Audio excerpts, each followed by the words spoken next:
bottom bit right there. Then you can also try to hang it. This is really what we're going for.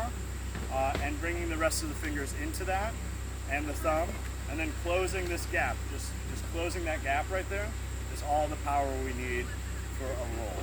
We practice just kind of dangling and bringing up. And then we talked about letting go and pushing down. So at the moment the hoop comes out of our hand, we push our fingers down and a little bit back. Not like that, more of a chop, okay? And what we're doing is we're presenting this bony part of our wrist.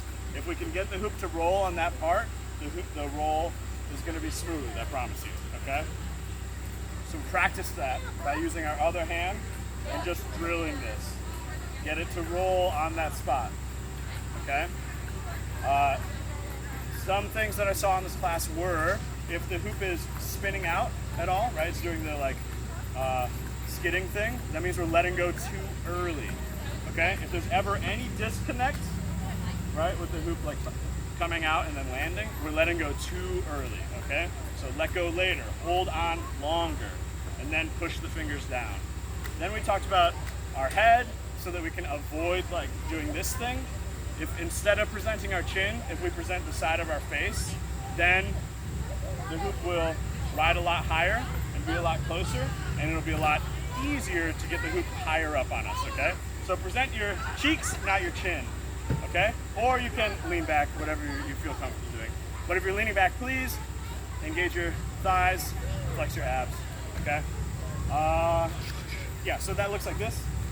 Turning, and I follow the hoop. I follow the hoop with my head, goes past my cheek, follow it, goes past my cheek, okay? The receiving arm, just pay attention to what's always happening. If it's always having to go back to catch the hoop, just move it back before the hoop gets there and it'll be a roll. It's amazing. So, we talked about some variations. What was the first one? The turning one, the crazy one first. So this chest roll to turning to chest roll, which can be done in various ways at the top with the hand. But basically, first practice, roll to a lift here, keeping this elbow straight. Roll to a lift, okay? Then, whatever hand we're rolling with, that same foot steps behind, okay? So we're gonna step as the roll is happening, and then we lift. Then, we lift and unwind, and we're in a roll position again, okay? You can take gripping out of it slowly, you can take the pauses out of it, and then it turns into that, okay? We did maybe the neck wrap here. So we first practiced vertical neck hooping to the roll. When you see the hoop at the bottom, begin to pull your head up, standing up, and looking to where you want it to go, which is whatever hand I push with is the hand I want it to roll to, like that, okay? Then we practice rolling from here, and it comes to here, and we duck in. Once the middle line of the hoop goes past, we need to duck in, okay? If you feel the hoop like kind of like hitting you, that means you're doing it too late, okay? So, sorry, too early, so duck in later. We talked about the C roll here. Just the number one thing people do is they roll it too hard, so just roll it nice and lazy. And then try not to chase, you don't need to do that. The hoop will turn on its own when it runs out of energy at the top right here. It's wanting to fall forward and turn, okay? There's variations you can do, one arm, oops, fly. You can do some breaks here, and then you can also try the back version, which is letting go with our pinky last, right? Pinky is the last thing that touches it, okay? Do we do one more? Could you do the barrel? Oh yeah, of the neck wrap. Yeah, there's the barrel turn, and that's the same rules as the lifting one.